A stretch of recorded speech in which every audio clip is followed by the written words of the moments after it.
Coogs house.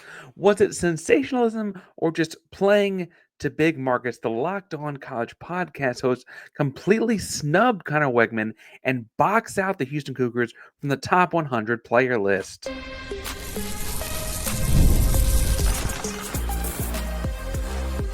You are Locked On Cougs, your daily podcast on the Houston Cougars, part of the Locked On Podcast Network, your team every day. Welcome to Locked On Coogs, daily podcast about your Houston Cougars. I'm your host, Houston-born teacher and coach Parker Ainsworth, and whether a Houston fan or just a hater who came to stop by, thank you for making Locked On Coogs your first listen of the day. Appreciate you making us the first listen each and every day here at Locked On Coogs. We're enjoying the conversation, but you don't know what to say. Tell us in the comments down below. When it comes to your kolache, are you a sausage person, sausage jalapeno cheese? Are you a fruit kolache person? If you're not a kolache person, I feel sorry for you. But today's show is brought to you by our folks over at Monarch Money and 5 Hour Energy. We got more on both of those fun things later. But I'm heated as Conner Weigman is snubbed horribly in the Locked On 100 players list. Talk more on that in a second. Talk about who else got snubbed in the second segment.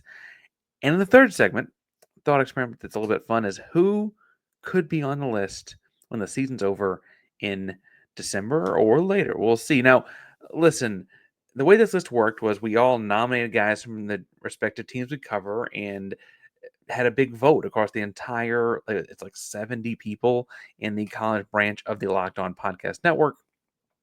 It was ranked voting. You went 1 to 100, and honestly, it was interesting to see how things shaked out.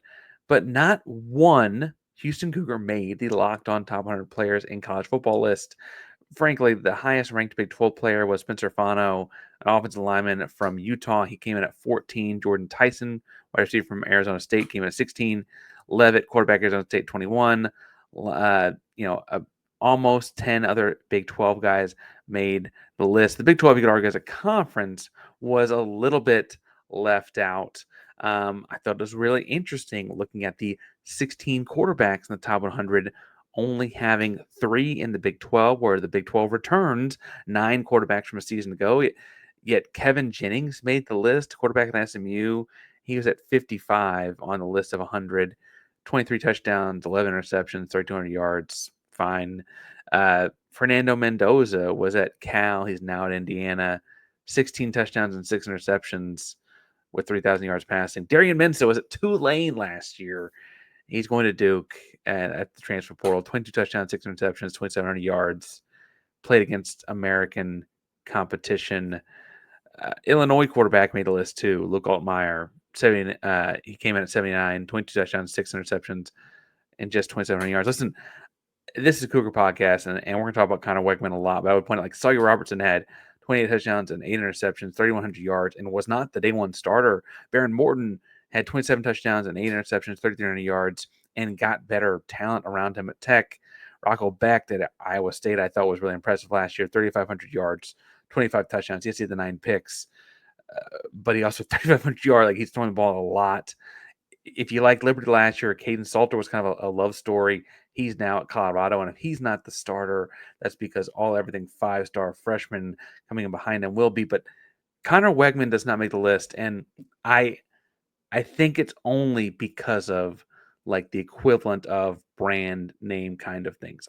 I understand why he's not, like, in the top 10. We haven't seen him healthy for a full season, but when you look at, like, other top 100 lists, even those guys with common injuries or frequent injuries make the back half more often than not when they put up the kinds of things he's done here. If you extrapolate his 4 games last season across 12 games, he'd have had 2,800 yards, 24 touchdowns, and 6 interceptions. Or sorry, that's from his season the year before when he played 4 consecutive healthy games.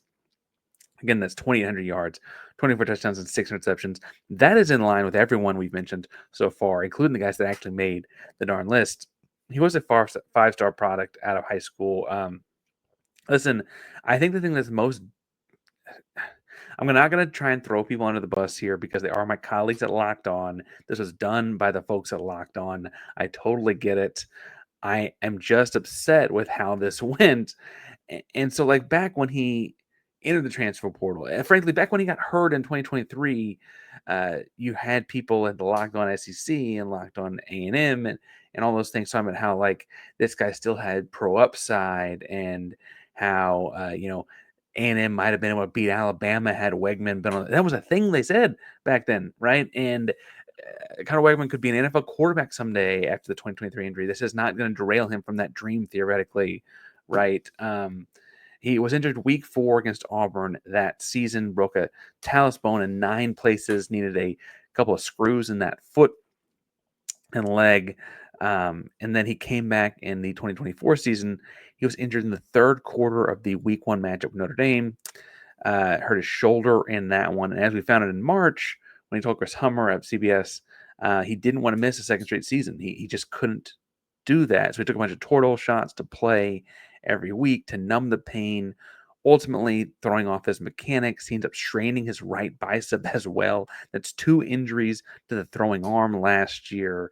And he still came back and played a decent half and led the team to a blowout win over a Missouri team that A&M was not favored to beat. Yes, he ended up not playing well against LSU a couple weeks later once like there was just only so much wear and tear he could put his own arm through.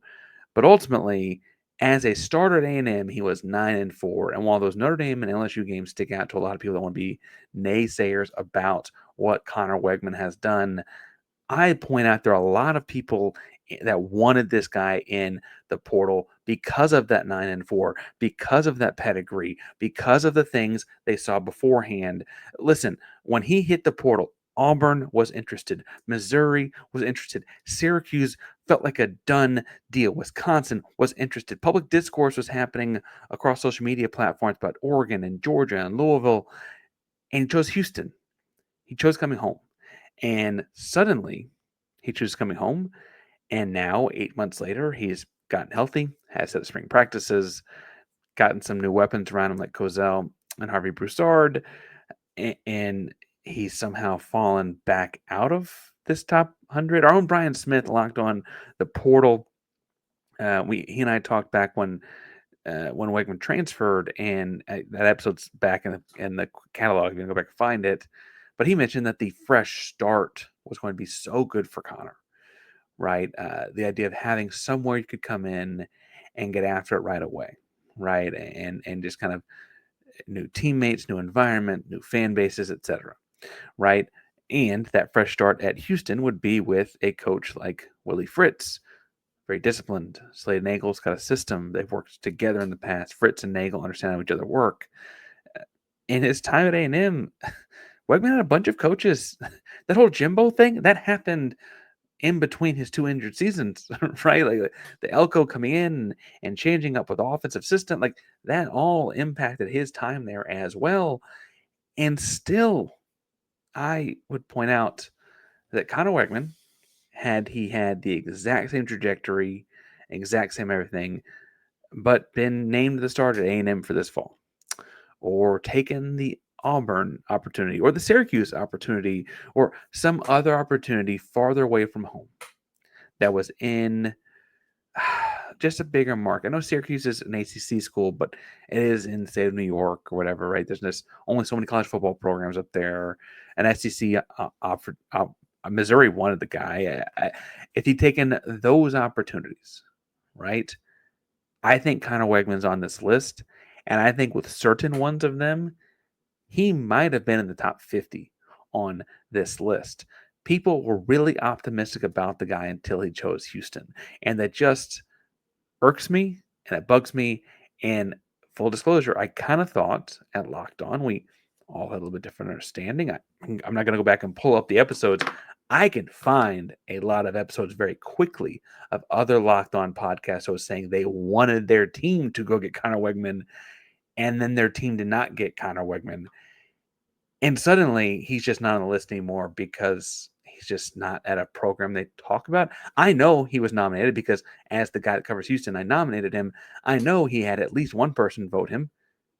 Pretty high, I thought. But I was, I guess, being optimistic, and I thought I was kind of pulling up his ranking, not trying to get him ranked. But I digress. He's not the only guy screwed here. More Houston Cougars should have made a list as well.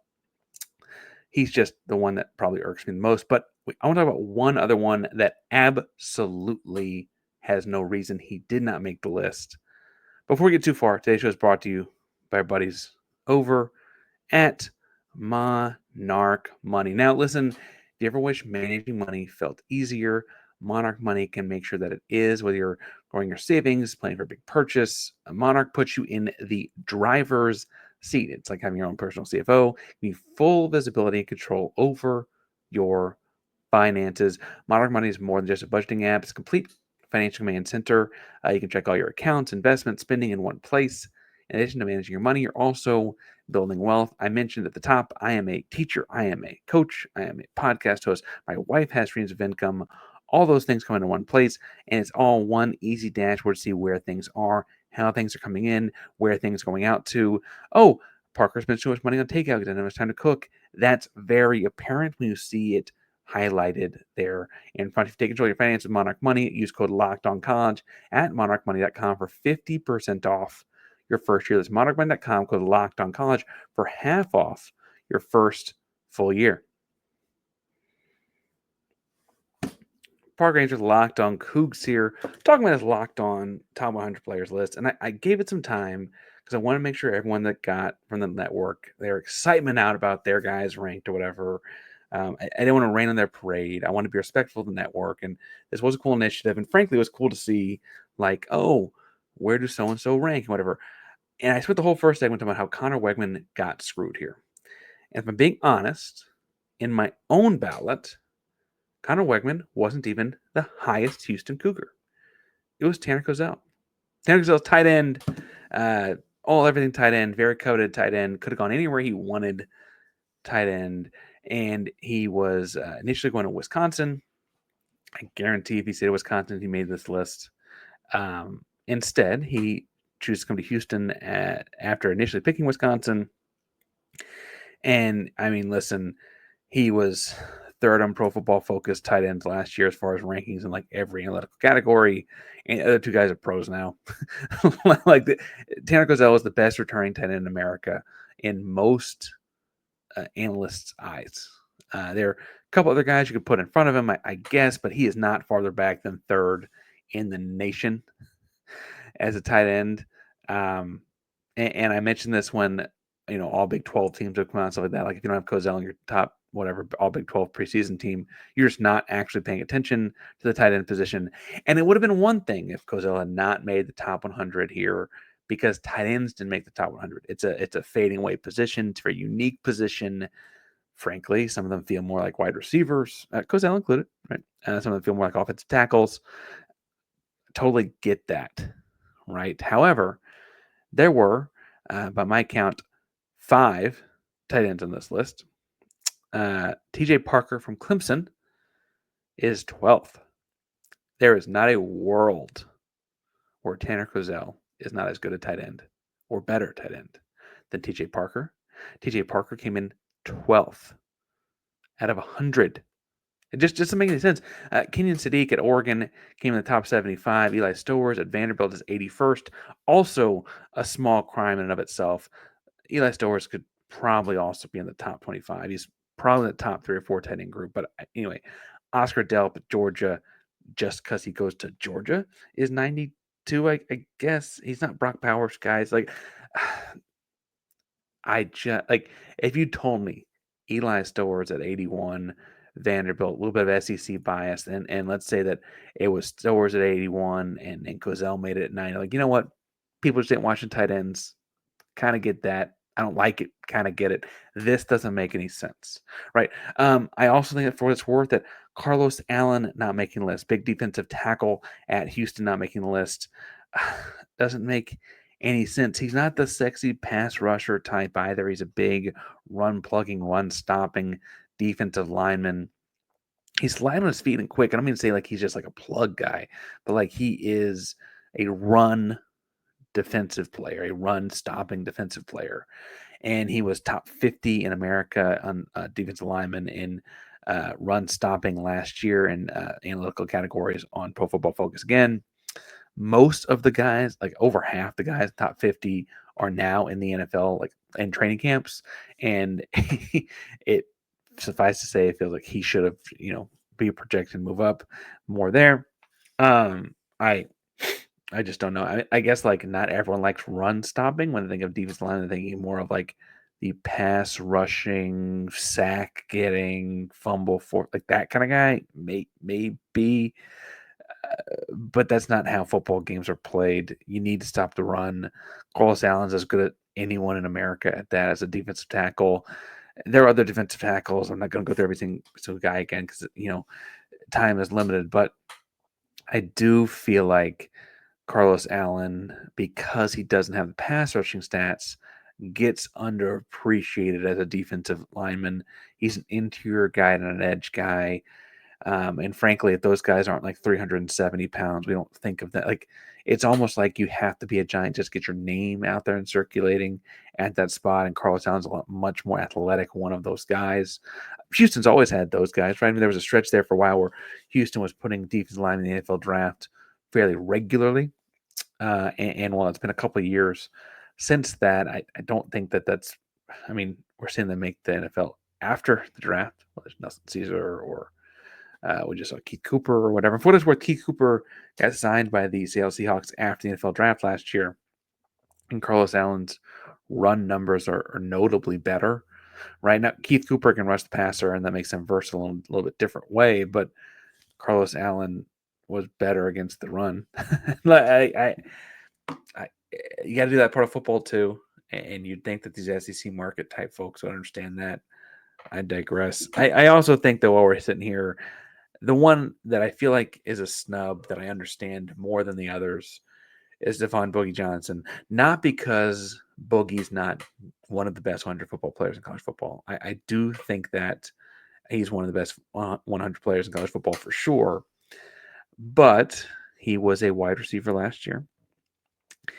An offense that will say struggled to pass the football. I say that as nicely as I can. But last year's offense struggled to move the ball, let alone pass the ball. And I can point out that of his 402 yards, 264 of them were after the catch. The goal was just get the ball to Boogie however you could, and we couldn't do it all the time. But the guy was very talented, is very talented, and with a more dynamic passing attack, a more, I don't know, solid passing attack this year.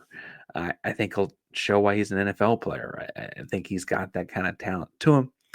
And I think that people that scouted the Cougs, when you hear other coaches talk about it, knew that they had to cover Boogie a year ago. They also had Manjack a year ago. That's no longer a thing, right? But they knew they had to cover Boogie a year ago because of the things he can do to a defense. He's got the speed, he's got the footwork. We talked about that since he came in from Oklahoma State, right? And honestly, I think that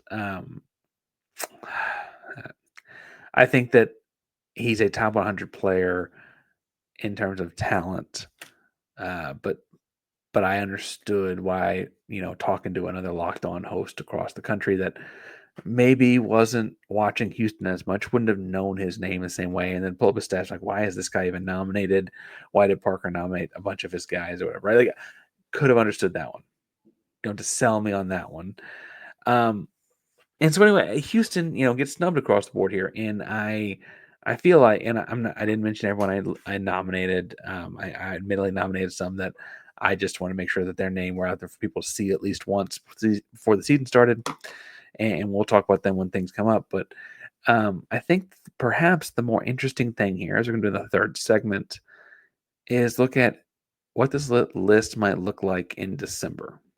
Who, aside from the guys we've talked about so far, could potentially make this list the theoretical top 100 after the season's over? Because truthfully, that's more reflective of where they are, right? Right now, it's preseason hypothetical, and of course, the SEC dominates that. The SEC always dominates the hypothetical. Just ask them, right?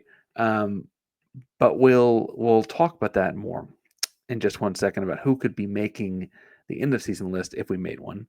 But first, today's show is brought to you by our buddies over at 5 Hour Energy. It's time to fuel up and turn it up with 5 Energy Transfusion. Brings bold grape, ginger, and lime to your favorite golf drink minus the alcohol into a quick, energizing shot, whether it's taking birdies or just making memories with friends. This one's a hole-in-one for your energy game. Now, let's be honest. Sometimes the course or off it, you just need that extra boost to stay sharp and energized. And I'm going to be really honest. I need that extra boost in every way I can get it in my golf game. Golf game's not very strong in these parts. I need the boost. And 5 hour energy is there to make sure I get it. It gives me a boost in whatever I need. Golf is all about having good times with good people.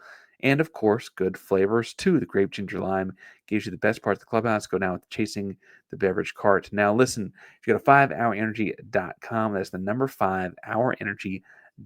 You can use promo code locked on golf to receive 20% off your order. This offer is only valid until September 30th on one order and cannot be used with other promotions. This code is not good on subscription orders. Whether you're meeting with friends or trying to turn 18 holes into 36, get the energy boost you need to power through. Order transfusion flavored 5-hour energy shots today. Parker Ainsworth locked on Coogs here. And listen, the reason this list is dominated by the SEC and Big Ten squads or whatever is the locked on top 100 players at this point is entirely hypothetical, right? We haven't played a season.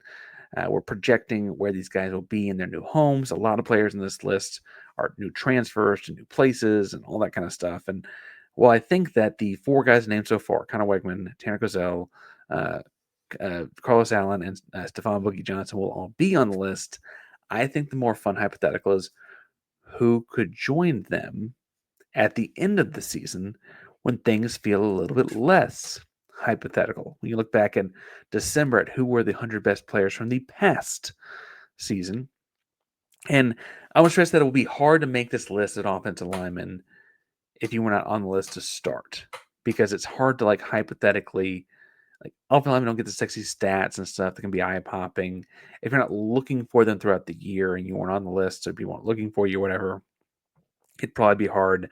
I would say that Demetrius Pancake Hunter had all the accolades you could have asked for as a prospect. Started last year. He's a year older, year stronger. Starting this year, another year in the weight room. Nagel runs a more a run style, which you could see some of those kinds of things play into.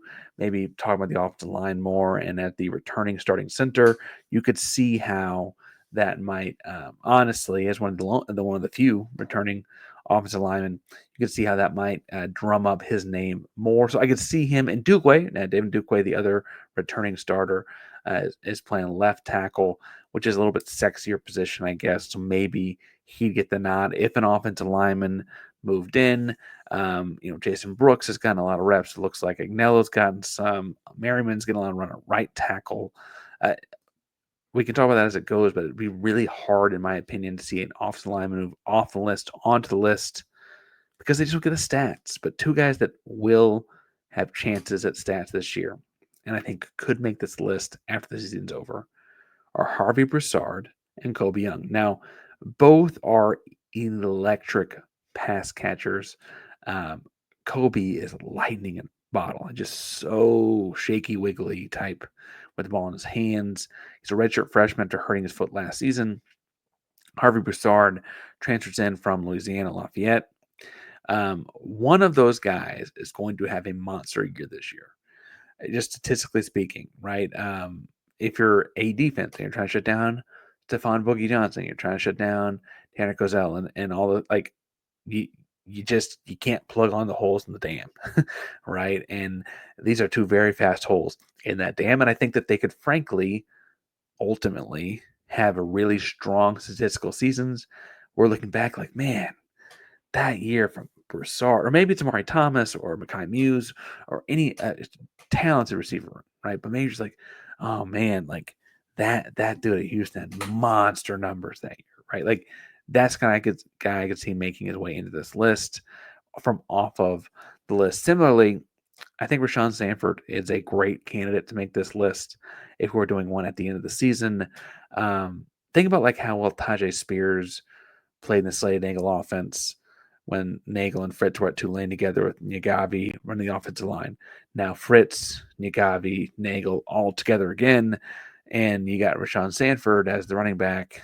Very similar skill set, a lot of the same kind of tools. The thing that could hurt Rashawn as far as making this list, I guess, would be like that running back room is deep, and Dean Connors is probably the guy that gets the next most snaps.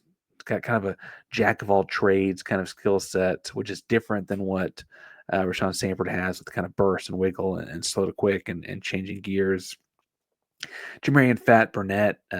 Fat's got a little bit more of a punisher type guy, right? And DJ Butler is a little bit more balanced.